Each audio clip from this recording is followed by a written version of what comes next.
Hi, welcome everyone on this rainy day to this platform talk. It's on the occasion of Toril Johannessen's festival exhibition titled Avskrekking og beroligelse, in English Deterrence and Reassurance. I'm Silja Leifsdottir, and I have had the privilege of co-curating this exhibition of Toril together with Axel Wider. The exhibition at Bergen Kunsthall is based on the artist's current interest in military presence and the geopolitical situation in the High North. The conceptual framework for the exhibition is formed by the concept of deterrence and reassurance, the title, that forms the core of Norwegian security policies in the north, with a border to Russia and previously the Soviet Union.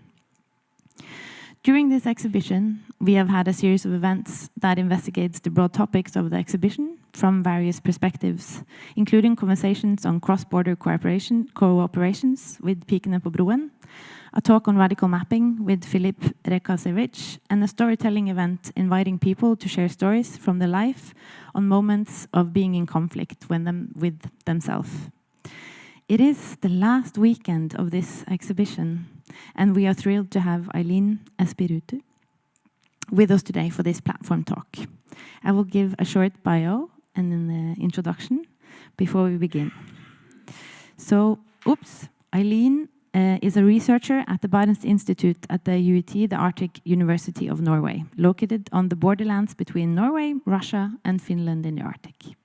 She has ongoing research on sustainable development in the Arctic, notably its urban areas, borders and transnational relations in the Barents region, including public diplomacy, transnational region building in the Arctic and the Barents region, questions of identity politics in indigenous and non-indigenous northern communities, the impact of industrialization and post-industrialization on single industry towns in the High North, and the politics of community sustainability in Russia and Norway in comparative perspectives.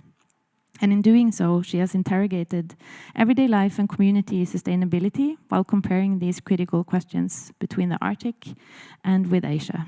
With regard to border studies, Espiritu has researched and analyzed cross-border and transnational relations in the Barents region within the prism of geopolitics, neoliberal economics, and culture. And in the context of critical geography and geopolitics, she attempted, then I have to go like this, to advance new approaches to comparing and borderlands managements in the European Arctic and with Asia. Aileen is also lead of the University of the Arctic's thematic networks on Arctic in Asia and Asia in the Arctic, and is member of the board of the Association of Borderland Studies. For this presentation, her approach will be social science and paradigm, and the talk is titled Cultural Diplomacy at a Crossroad, the Norwegian-Russian Borderlands. And lastly, before we begin, a few bits of practical information. So this event is live streamed, and so if you're uncomfortable with being on camera, you can find some spots in the back where the camera view is not. And this talk will last for approximately 30 to 40 minutes with the possibility for questions after. And to make sure that the questions are reached out to our online audience, my colleague Aileen will have the microphone ready, and it's great if you can use it. Toilets are here to my left, and then I would also lastly thank the live team for making this happening, Henrik, Sofia, Nora, and Alina. And now I will hand the word over to you. Welcome.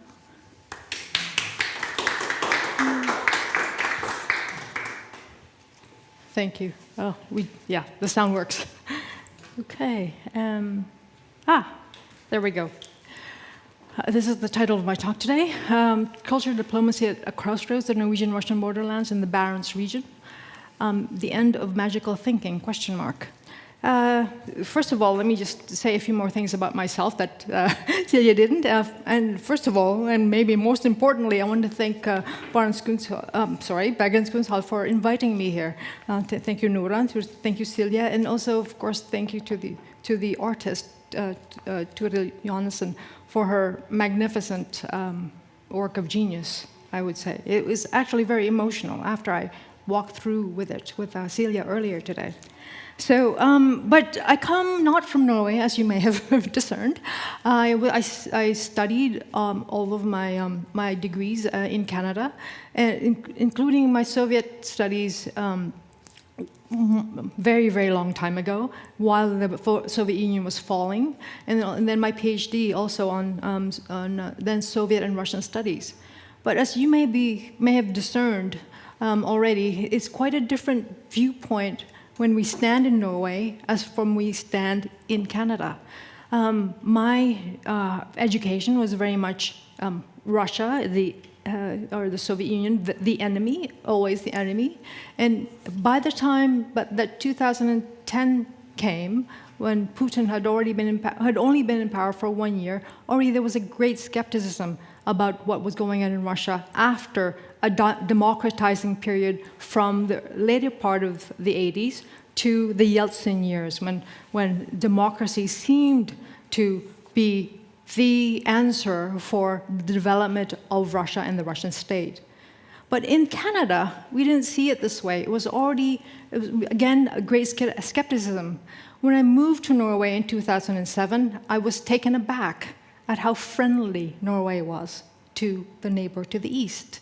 And so this is sort of, the talk today is sort of trying to tease out why there was such a difference and what that meant for the region, or the creation of the Barents region. How many of you have been in the Barents region? How many of you have been to Buda? Okay, Buda in the north, and of course, yeah, okay. So how many of you know a little bit about the Barents project, the Barents region creation?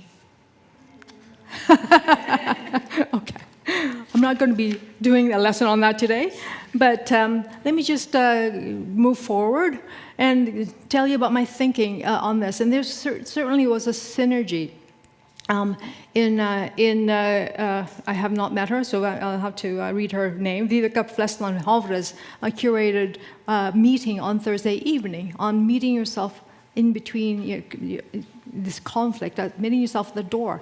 And what I had been thinking about this particular piece by Toril, and seeing ourselves in a scarred landscape, or Norwegians seeing themselves, Northern Norwegians seeing themselves in this scarred landscape. And as I know that Toril is sort of trying to map these colloquial place names for all of Norway now, and so that'll be interesting to see as that project moves forward. Let me just. And again, this is a courtesy of Toril. I have permission to do this. So seeing ourselves in this, and I think the difference here between Norway and Canada is that Canada has never been touched by modern war on its territory, whereas Norway has. Kirkenes, where our institute is located, was the second most bombed place in World War II after Malta. I mean, that's traumatic. So the whole region has been traumatized by these military places, or places where the military has touched, or where conflict and violence has been touched. And certainly the landscape speaks to us today of that. When my partner and I drive from Tromsø to Brønnøysund, we hit the Bloodveien road for a lot of that travel. And so it's a reminder, a constant reminder, that there was war on this territory. That's something I did not grow up with, but that's something that Norwegians have grown up with. That's something that Finns have grown up with, not so much Swedes. And that's certainly something that Russians have grown up with on the other side of the Barents, on the Kova Peninsula. So when Toril puts this down, these colloquial place names, what I read her to be doing is that she's humanizing the landscape. She's giving name and form to it by locals, and how they see themselves in that landscape, and how they react to it emotionally. Because it is an emotional thing. You name a child is a very emotional thing. You name a place, it's also a very emotional thing.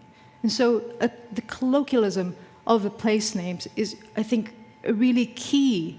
But in this in-between of deterrence and reassurance is where I find magic. And so I'll explain that in a little bit. But let me just move back a little bit and tell you about the building of the Barents region. and its successes over the last 30 years. And it was hard now, 2 years after war in Ukraine, to think of the Barents region as a magical place. But let's suspend disbelief for a moment. And so there were a lot of opportunities. I know I'm being taped, so this is terrible. Oh, the other magic that I know of, and it's not just the Wonder Woman stance, is that if I tell you I'm nervous, for some reason that nervousness dissipates. So I'm nervous. So that's my magic. But it opened up opportunities for artists, for business people to engage with Russia, to sell things to Russia. And certainly Russians came in big numbers across the border, which had a great impact on the community and the economy of Sør-Varanger, where Kirkenes is located. And it was a time and a place for learning about each other's institutions. It also was a time and a place for engaging much more with each other across the border. And this is where the term folk till folk, of people to people, became the mantra of the Barents region. So for those of you who are in the South who don't think of this as a magical thing, it is a magical thing. If you think of the 70 years of the Soviet Union when the border was closed, and it was still a hard border during the creation of the Barents region, this exchange across borders was magical. And it felt magical. And I was sold. Coming from a very cynical Canada who thought that the Soviet Union and Russians should be kept at arm's length, the Barents Project was magical. And it allowed us, again, to cooperate with people like us across the border, with new opportunities of research, with new opportunities of cultural productions, and again, importantly, even for the creators of the Barents region, opportunities for business and for economy and economic development. So my conclusion is that we can get back to that. At some point when the war is over, it's possible to get back to that magic. But what we need to do in the interim is talk about it. Talk about that magic and talk about why we even attempted this cooperation, attempted to build a Barents region. We have to talk about it now while the war is raging, because it will end. And I'll get back to that in a little bit. But this is where I'm taking you today, just so you have a mind map of where this presentation is going. So because I'm an academic, I have to define what my structure is. So what is magical thinking in my mind, and what is public diplomacy, which is a major pillar in magical thinking. What is the history of the Barents region, and very, very briefly. And I'll show you some maps beyond Turid's fantastic maps. I'll show you some very, more bureaucratic maps of the Barents region, and the opportunities that the magic has given us over the last 30 years before the invasion of Russia in 2022, and even before the annexation of Crimea in 2014.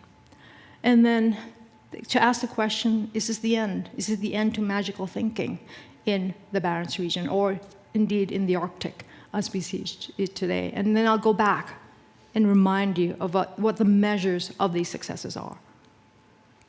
So magical thinking, what is it? It comes from anthropology, it comes from even psychology. So when I'm sorry that I missed the talks on Thursday, because it sounded like something magical happened there in terms of how people met the conflict in their lives. But it comes also from psychology, as I've suggested here. But it's also been used by politicians, interestingly enough. If you Google magical thinking, you'll come up with all of these newspaper articles on the end to magical thinking in Russia, and it's to a certain degree it's true, but from very, very establishment places like the New York Times or The Economist or Le Monde Diplomatique, and places like that. So it's not only an academic term. And interestingly, it has now recently been used in public policy and how to analyze public policy. But I won't get into that, don't worry. But again, I have to give you a definition.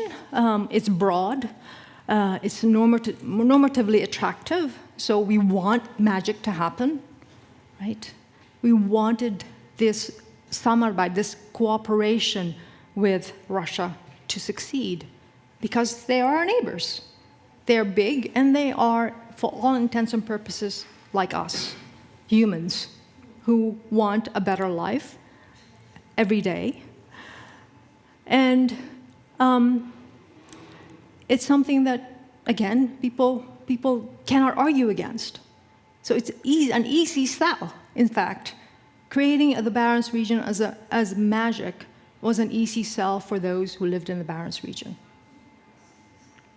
And I'll get to that when we talk about the history. And it has global marketability. And I'll explain this in one little example.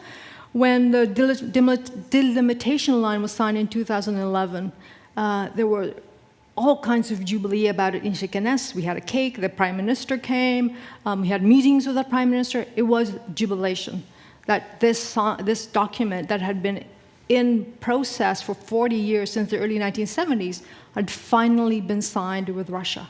And it meant that Norway would become bigger, right? It would stretch all the way up to the Arctic. And that meant resources from the Arctic, like oil and gas. That was the thinking. But it also meant that the conflict with Russia on that border, that sea border, would be over. But interestingly, that was taken by many Asians around the South China Sea as an amazing example of success, of negotiations, of diplomacy, that perhaps the South China Sea line would then have also, by taking examples from the delimitation between Russia and Norway, would learn from that example of negotiations. So this is what I mean by global marketability in terms of this magical thinking.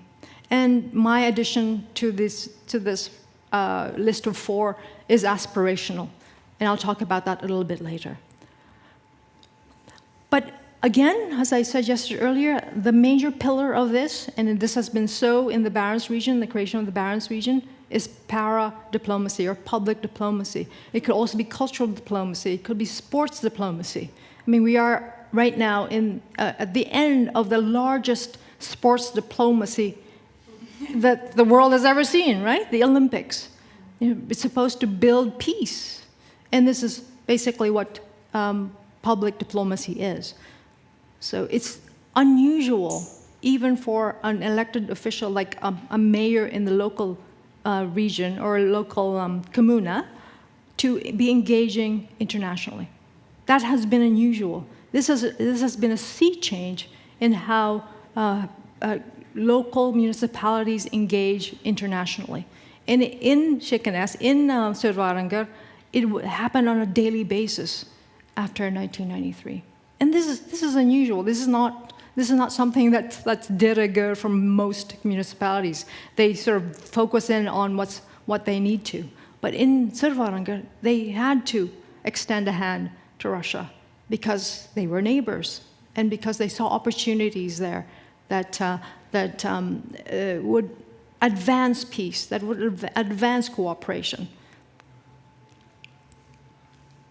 And these are some of the names, some of the buzzwords, I guess, of magic in the Barents region, right? But let me just point out to you again the deterrence and reassurance. Deterrence and assurance, I've parenthesized re.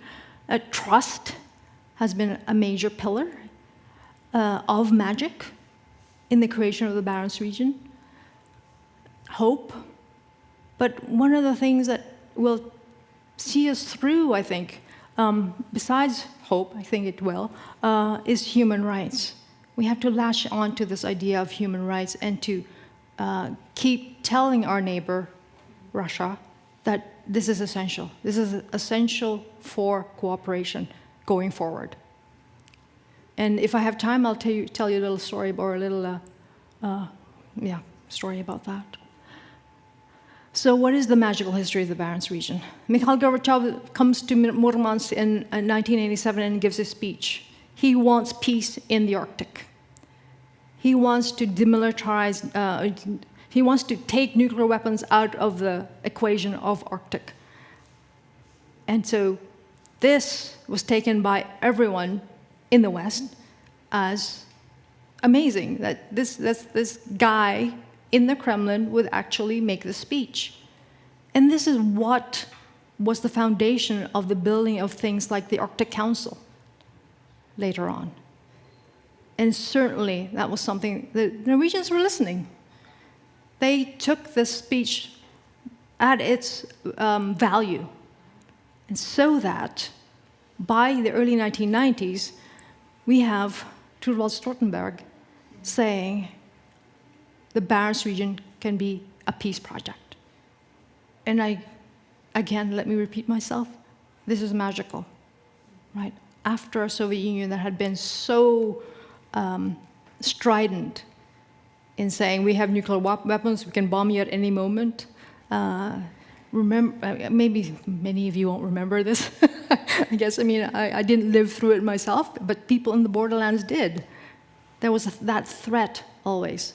And certainly there was that threat in Eastern Europe. If you were living in Estonia or Latvia or Lithuania under the yoke of the Soviet Union, to all of a sudden say, hey, we can build a region of peace with Russia in the Barents region. This is magical, I aver. And so the document creating the Barents region was signed in 1993 with the countries of Russia, Norway, Sweden, and Finland, with observer states like Denmark and Iceland in the mix. So this is, again, a lot of fanfare. If you think of Kirkenes, little Kirkenes with 3,500 people and all of these diplomats coming and signing this agreement. And that was the case for since less than 30 years, but up until, well, I guess even before, just before the war, Sergei Lavrov would come to Kirkenes and see it as sort of the focal point of the Barents region. Again, this peacemaking project. And this is the boring bit, right? This is this is what the Barents region looks like. The 14 counties they're in. So it's stretched all the way from those of you who've been to Buda, all the way to Naryan Mar, which is just at the border with the Ural Mountains in Russia. So what is generally called European Russia. Sorry, not all of European Russia, but the northern part of European Russia was included in the Barents region.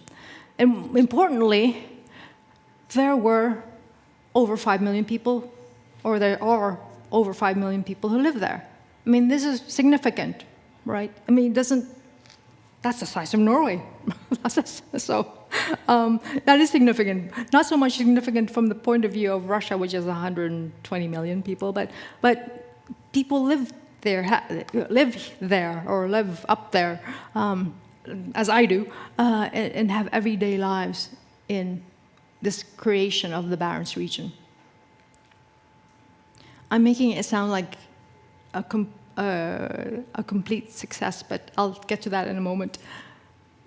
But the Barents region is also a region that's within the Arctic. And so let's keep that in mind, again, in light of Gorbachev's speech, and also in the creation, eventually, of the Arctic Council, which I will not get into today, but I just wanted to highlight that it is part of the Arctic, if we look at it here. And because of that is part of this conversation about climate change, global warming, and also the militarization of the Arctic today. So this is a very short timeline of what the Barents region has been, as I've given you some of it already. So signed in 1993. But by 2012 or 2014, we see sort of some of the magic fading. Russia has entered or annexed Crimea, and so there were already sanctions being laid against Russia, instigated mostly by the EU. Some suggest that it was not enough because by 2022, we see a full-scale war against Ukraine on the border between Russia and Ukraine. I must say, just like Toril, I was in Kirkenes at the time during the events of the Kirkenes conference, it was shocking to hear. Yeah, I had a colleague who was sitting beside me who had a Russian a colleague from Russia who had relatives in Donetsk, and she was getting messages on her phone saying we were hearing bombs at the airport on a constant basis, while we had just heard that Russia had invaded Ukraine. So in very, very real terms, these are people, not just guns, and not just tanks, not just military planes, but people who are being impacted by what's going on in Russia. But let me step back a bit and again show you, maybe overemphasize that it was a magical time. The Norwegian Barents Secretariat was already created in 1993, and they funded many, many projects across the border with Russian partners. I mean, that was what is it called? One of the main objectives of the funding was that it had to have a Russian partner. You couldn't get funding otherwise. And so, but that has now all changed. There was also the samarbete, the cooperation in the Barents region was so successful that by 2007, they had to create the International Barents Secretariat so that there would be more communication. Again, a lot of paperwork, a lot of bureaucracy, so to facilitate cooperation, not just across the border of Russia, which is what the Norwegian Barents Secretariat was supposed to do, but all the way down to Kajaani in southern Finland, or to Petrozavodsk in Russia, and also to Luleå and Umeå in Sweden. But again, the people-to-people cooperation was magical in that twin cities would be created, that Kirkenes would be twinned with Nikel. Again, a magical time. I mean, it's hard to see now. It's hard to see that that Lavrov should have been so friendly with the mayor of Kirkenes and with, of course, the then foreign minister Jonas Gahr Støre. But you sort of had to be there. It was a heady time, again a magical time in Kirkenes, when everyone embraced these ideas of cooperation across the border. And for me, for us researchers, it was also a heady time of being encouraged to have these cooperation with our colleagues across the border, whether that was at the Kola Science Center in Apatiti, which we had actually had long-standing cooperation with already, but also with Arkhangelsk at their newly created Northern Arctic Federal University. So all of these things happened, and indeed, the retired Thorvald Stoltenberg launched this cooperation with this university in Arkhangelsk. I think it's in 2012. Many of us were invited and made our way there. But on the ground in Kirkenes, we also see these other things that meet us every day. The fact that some of the street signs are still in Russian and not English, in Norwegian. These are elements of success of the Barents region. And there was I actually don't know what the status of it now. Of course, we have been told that we cannot cooperate with institutions across the border. That there was an exchange between the library in Kirkenes and the library in Nikel, and this was fairly robust. And when they would have sessions together, they would have seminars together, admittedly with translators, but again, it became a place of meeting and of trying to understand each other, all on a very, very positive basis. And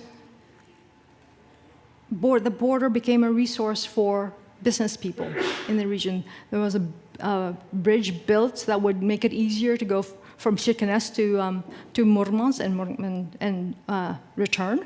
And already by 2013, when the border crossings were at its height at about 320,000 people, there were already plans to expand Storskog. Of course, by 2014, all of that had to be put in the back burner because of the invasion of Crimea, or the annexation of Crimea. But also in the interim, in this period, there was a gigantic mall built in Kirkenes in order to host, essentially, Russian shoppers who came in big numbers to Kirkenes to buy electronic goods, to buy jam, to buy diapers, were some of the major goods that went back and forth, or went back to the border, to Murmansk or to Nikel. So, when was that? From about 2010 to probably 2022, they were Russian business people. What they would do is they go to Kirkenes, go to the Kiwi or to Coop, and they would buy out all the diapers. So in the end, the shop owners would have to put up a sign saying, you have a limit of buying 2 packages, because then the people in Sør-Varanger didn't have diapers. And what would happen is they would buy them and then sell them back in Murmansk or in Nikel or something like that. Because there was this belief by Russians, and may still be, I'm not sure because of the propaganda now, that goods from Norway were better quality. Even jam, which Russians made at home, I mean, they could make at home themselves. Jam from Norway was somehow superior to jam that you could buy in Russia. And so they would buy a lot of jam, they would buy a lot of diapers. And electronic goods, even though it's not made in China, they would buy at the Elkjøp in Kirkenes or whichever electronic store in Kirkenes. And so not necessarily to sell, some did, but to use at home. And this was the everyday life of Sør-Varanger for a very long time. And indeed, shop owners relied on this market. And so now that they are no longer able to cross, there's a very, very limited crossing for those who live on Svalbard and work there for Russians as they transit through to get to Svalbard. So that's about 6,000 people, 6,000 crossings, not necessarily 6,000 people, 6,000 crossings a month. Whereas before, again, at its peak, it was 320,000 people crossing the border. And as some of us know, the creation of Pikenepebroen and the Barents Spectacle was because of this magical place called the Barents region. And if any of you have an opportunity to go to a Barents Spectacle, I highly recommend it, even though now it's quite limited to the Nordic part of the Barents region. But again, at its peak, the Pikenepebroen would host at least 100 volunteers coming from Murmansk and Nikel to come and work and volunteer at the Barents Spectacle. That's all stopped. That's no longer possible because of the war. And of course, the Samovarteater, which exists and is because of the opening up of the border with Russia that they exist. That's why they call themselves Samovarteater. It's because they wanted to engage with Russia. And indeed, I believe 2 or 3 of their players are Russian, who have immigrated since to Norway. And they would put on always multilingual plays and utstilling that charmed all of us in Sør-Varanger, and they would travel as well with these productions.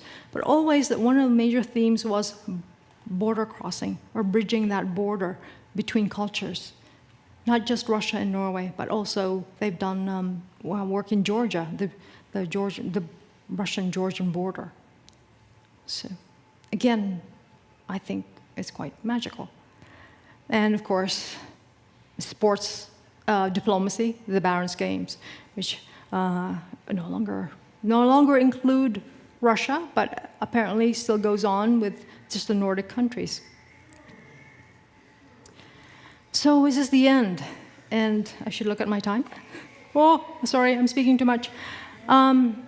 Magic has its limits, whether we like it or not. Some of us find that the rabbit out of the hat is just the rabbit out of the hat. It's not magical at all.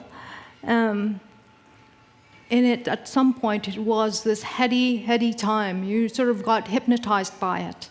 And indeed, as some scholars suggest, it is entertaining. Magic is entertaining. But then then war comes, and then what do you do, right?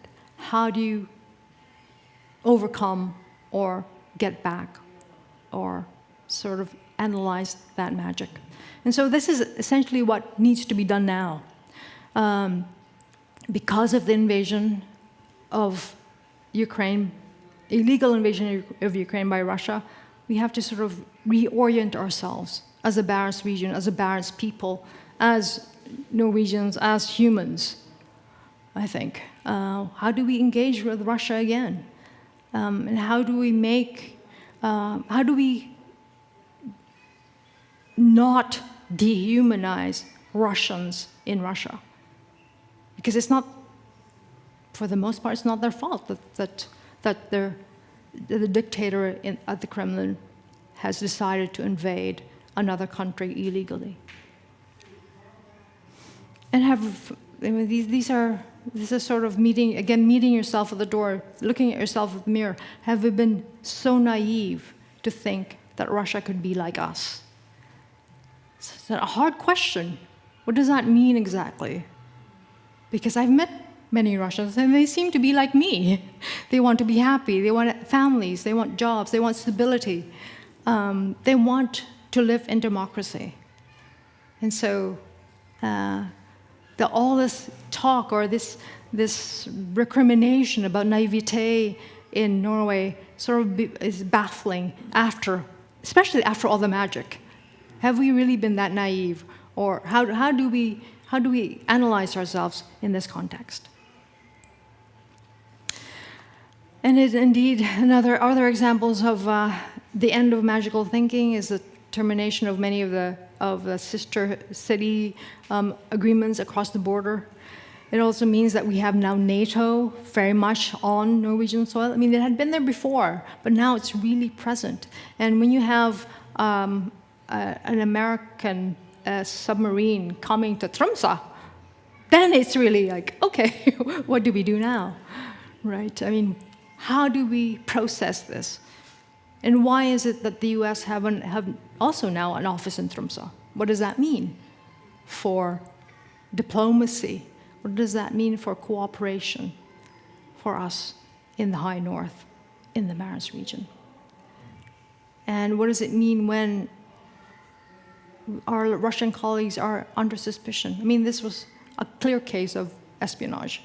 This was a spy who came into our mills at the University of Tromsø, but all of a sudden we're thinking, okay, we sure our Russian colleagues are feeding information back to the Kremlin. It's a horrible thought, right? It's a horrible, horrible thought. But it happens. We're thinking of this in the back of our minds. And so is the Norwegian state, frankly. So this is the end of the Barents cooperation, at least for Russia. And also, apparently, Finland is thinking of withdrawing itself from the Barents region, withdrawing itself from the magic. So again, how do we reorient ourselves? I'm giving you more questions than answers. Have you noticed? Because in the face of that, this is what we have to deal with, right? Dissidents in Russia being killed, being murdered in prison camps in Russia. And one of the most prominent ones, Navalny. And this was part of the Barnes Spectacle exhibit this past year, after he was murdered in a gulag, in an Arctic gulag on the 16th of February of this year. And it was just, the display was just to say that how long he had been sentenced to, that he was a face of resistance. And all of a sudden, there's a memorial set up for him in Kirkenes with the flowers and candles, and even the Prime Minister came to light a candle, so-called memorial. So what, right?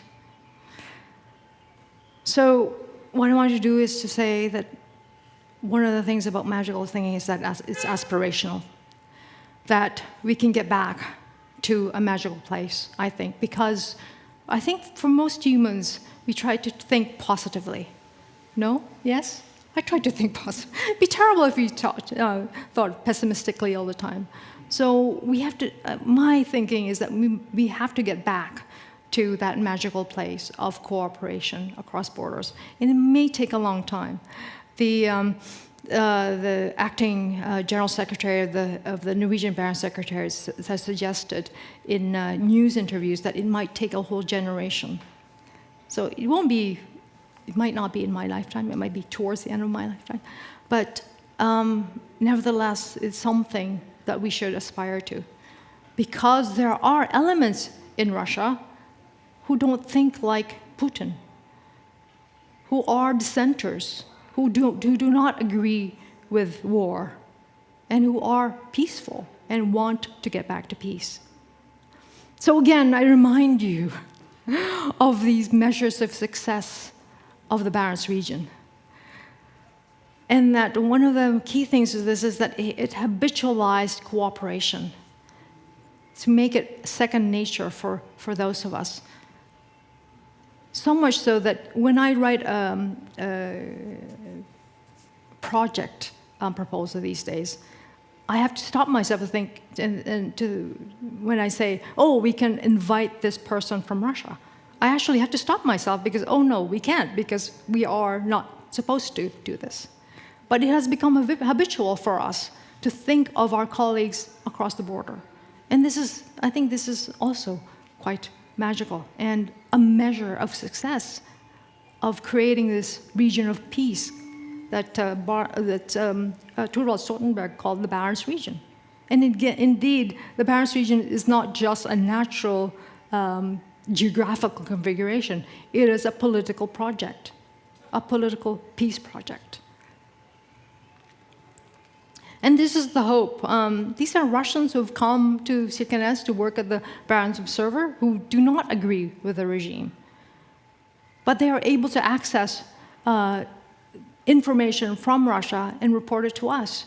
They are able to exchange information in Russia and tell us what is actually going on, whether that's in the everyday life of Russians or whether that's in the propaganda that's going on at the higher levels.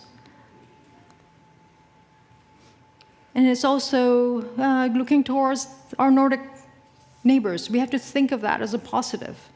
When I came to, I know I'm talking too long, aren't I? When I came to Norway in the first place, and I had done a year's sabbatical leave in Finland, I was surprised that Norway and Norwegians, even in that part, although it's changing, in Finnmark, had no sauna culture, I'm thinking, this is shocking. Why is this so?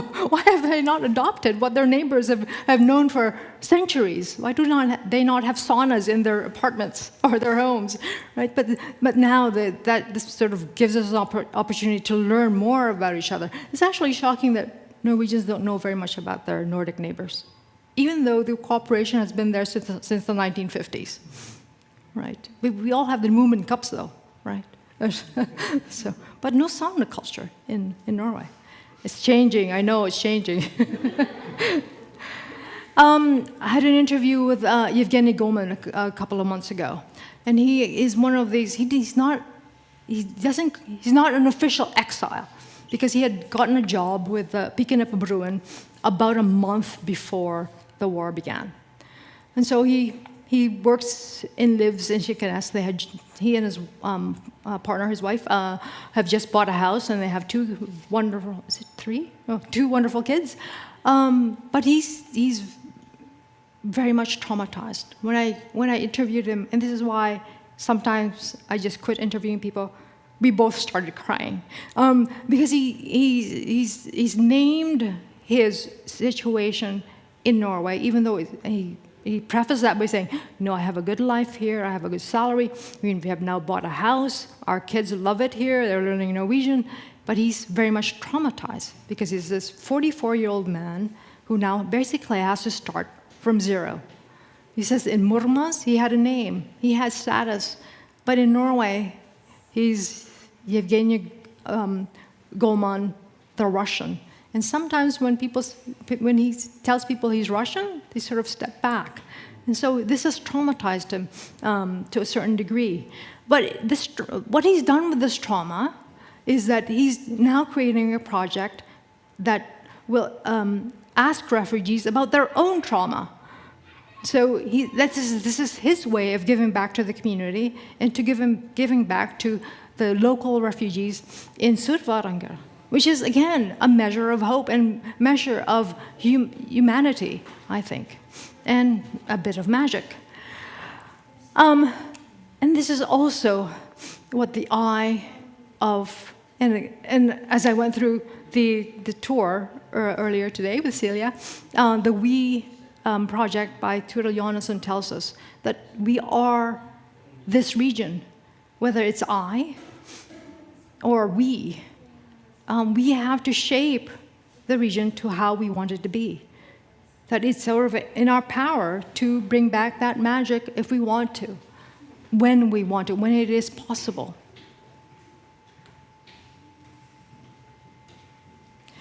And who is the Barents region?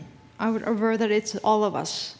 Whether you're living in Bergen, whether you're living in Canada, whether you're living in France, I think it's all of us, because this peace project is something to behold. It's, again, a magical time in Norway. It's a snapshot, a magical time not just in Norway, but Norway, Russia, Finland, and Sweden, when everyone cooperated and learned how to cooperate from each other. And one of the major things that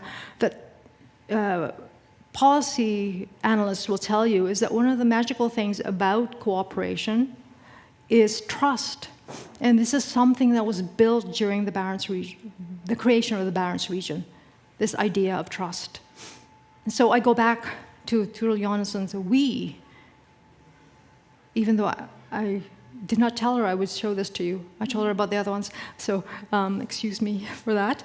But we is also an important word, because again, it's not just me, it's you and me, and we who will create this magic again, of magic of cooperation, magic of public diplomacy as we talk to each other, as we communicate with each other.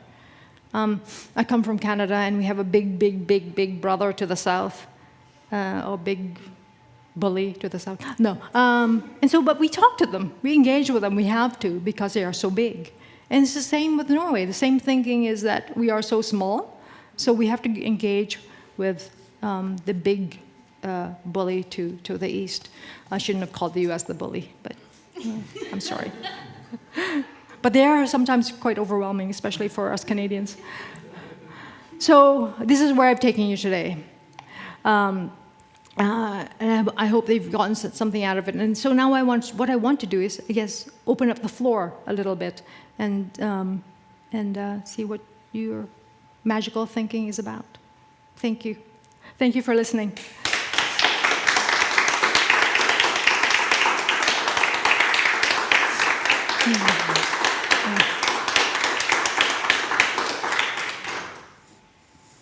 Questions?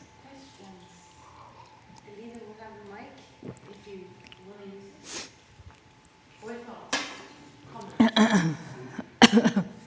Under, under the Bragan rain. Yeah. Thank you. Hi, thank you for the presentation. It was great to learn. I'm from Colombia, so I have no idea about this region. So I learned a lot. But one of the things that I was thinking when seeing the exhibition was also that in the map of the we, there's so many different languages. Yes. There's this idea of, you really see like this unity, but through recognizing that there's so much difference as well. And I was curious as to, on the one hand, when the Barents region and the cooperation and the magical era was happening, what were the interfaces in terms of translation of like language, or what were the common languages that were used to be shared? And how do you see that looking to the future also of the possibility of like how do you create union or this magical union through the differences also, not only in culture, but especially in language? I think I'm really like struck by the idea of the multiplicity of languages. I'm embarrassed to say that the Barents-Jortik region and its bureaucratic seats, the lingua franca was English. So it was, even though English is not one of the major languages of any of those countries, with Russian, Swedish, Norwegian, or Finnish, English became the lingua franca. So I'm ashamed to say that English has become sort of this colonizing language, but it's also been a language that has allowed for cooperation. Having said that, when we had conferences where it was only Russian speakers, there were translators there for Russian, English, English, Russian, so, or Norwegian, Norwegian, Russian, Russian, Norwegian. So, but in the future, as I've already said, and I promised somebody last night I wouldn't overstate my Canadianness, but I grew up in Canada, and it's a multicultural country. So when I came to Norway, I was actually not always shocked, but a little bit.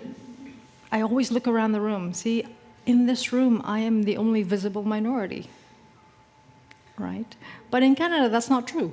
There's multiplicity of cultures, multiplicity of languages, but we somehow get through it, whether it's we speak English, whether it's we speak French, or we speak sort of a garbled English, Spanish, or whatever. It works, and it can work. But it has to, again, this is the magical thing, I guess, of Canada, but it has to come, there has to be leadership towards that. So Canada was called, or was finally named by Pierre-Éliott Trudeau in the late 1960s as a multicultural place, as opposed to the United States, which is a mosaic. No, that's not true. A melting pot, that's it, thank you. A melting pot. In Canada, we're multicultural, and we embrace that. And so I'm hoping that, I think for those of us who live in the Barents region, and for those of us who hear the speeches of the mayors of Sør-Varanger, they always say, and this is sort of the de rigueur of speech making in Sør-Varanger. We have over 100 languages spoken in this commune, or municipality.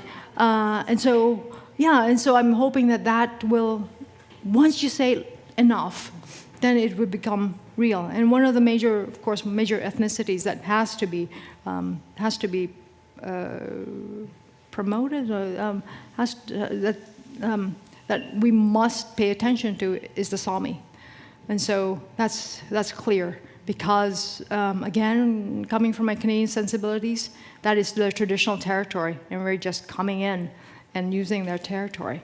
And so that's clear. But apart from that, there are refugees from the Middle East, there are refugees from Central Africa in the region. So we have to embrace that as well. And I think they all have to be part of this cooperation. It may not, in the future, it may not be called the Barents region. I don't know what it'll be. It might go back to Nordkalotte, which some people are wanting to embrace more, or it could just go back to the Arctic, Nordområdet.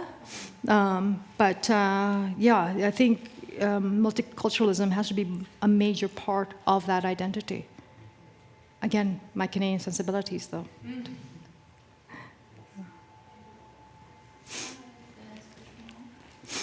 Sorry, the lights is making my nose water. Is it okay if I just get a tissue in my bag? Oh, sorry. This is weird, but... And I'm being taped, so just my brainers.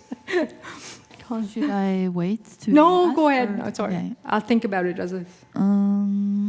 I was wondering about if some of the motivation of this assembly is the resources of the ocean and some to be able to kind of distribute ownership of the resource of the ocean, so not somebody will take it all, or if it has been some kind of noe redsel, some like I don't know how to say it, but yeah, I think you get what I mean. Yeah, my colleague, Geir Hunneland, will tell you that one of the most successful cooperation between Norway and Russia, and it still stands today, it was just again renewed, I think in the autumn of 2023, is the fisheries agreement. The Barents Fisheries Agreement, and that is so key and is so important for sustainable fisheries in the Barents region. Again, I'll state this now, I come from Canada, but for a very long time, since about the 1990s, off of the coast of Newfoundland, the fisheries, the cod fisheries collapsed because the Canadian state didn't do anything about managing it. What would happen was Spanish and Portuguese trawlers would come to the Grand Basin and fish everything, and so the Canadian government just let them. But with the cooperation between Norway and Russia, what is happening is that there are quotas, and so it means a sustainable fishery for both Norway and Russia. And I think that's one of the clear examples, again, of the successes, although it preceded the creation of the Barents region. It was already there back in the 1970s because Norway was seeing, okay, Russians are overfishing, what can we do? And so they said, let's agree to have quotas of fisheries. And so this is why the Barents region is one of the richest fisheries in the world. Full stop.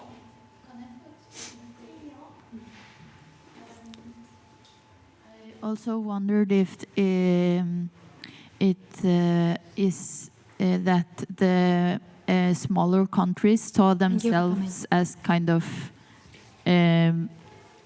being an own kind of assembly, and then you mean Norway, Sweden and Finland coming together? Many small countries gather, so they will kind of unite towards one big one. So if it was, when it was assembled, that they were kind of thinking that together they would make an equal big part as Russia, or if they were scared of Russia then, or if it was very... Yeah, when the Barents region was created, I'm not sure, certainly there was still probably in the minds, especially of Finns who were Finlandized. They were basically made to act accordingly to support this Soviet agenda, basically, and not to go out of those bounds. But I think when the agreement was signed in the early 1990s, there was, again, Yeltsin was in power. Russia was democratizing. I'm not sure if that fear was there anymore. What was feared by Thorvald Stoltenberg when I was able to speak with him was that Russia would become so chaotic and violent that it would threaten the border regions.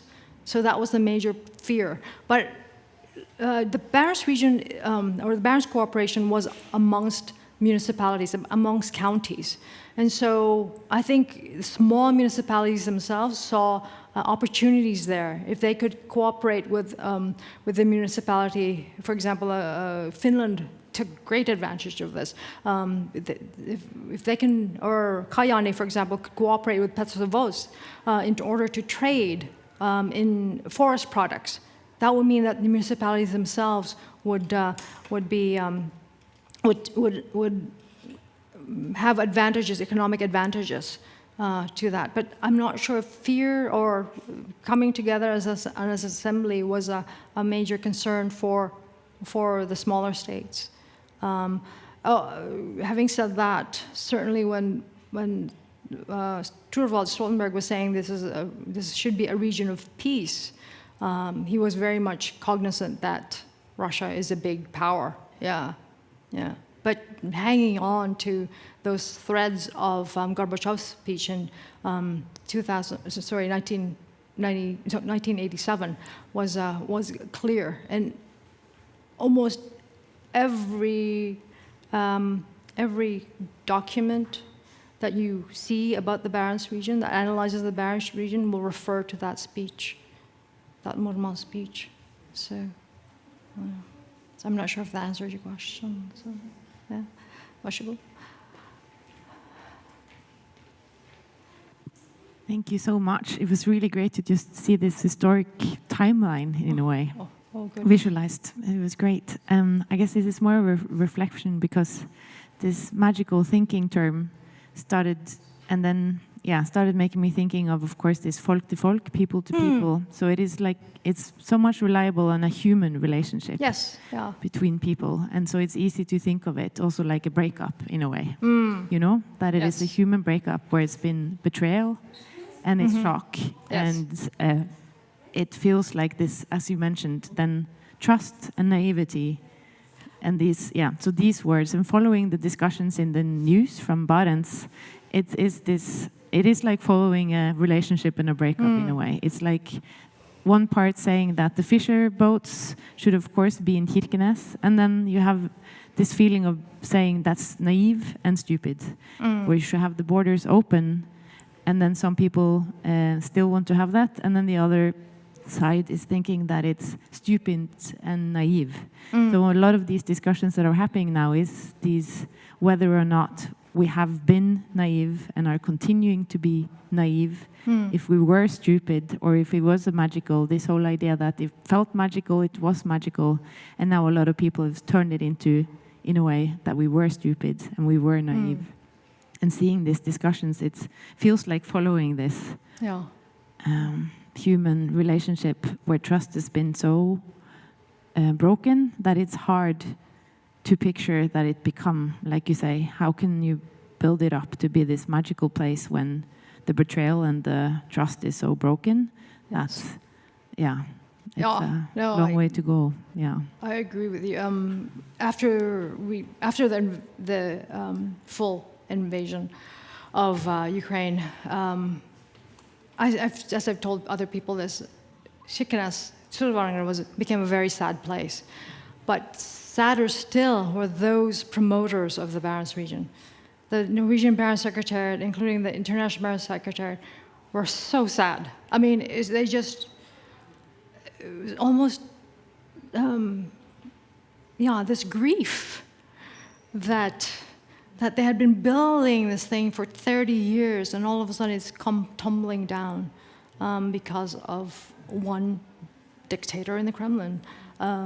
And it was basically 30 years of building and building and building, and thinking that this is the magical place that we've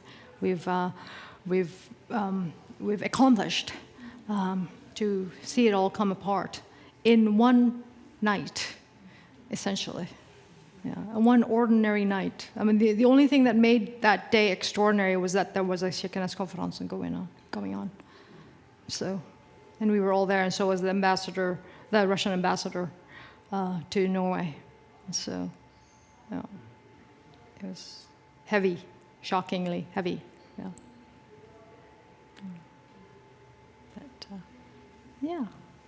But, any more questions? No, thank you. Thank you for having me again. Yeah. Thank you, everyone.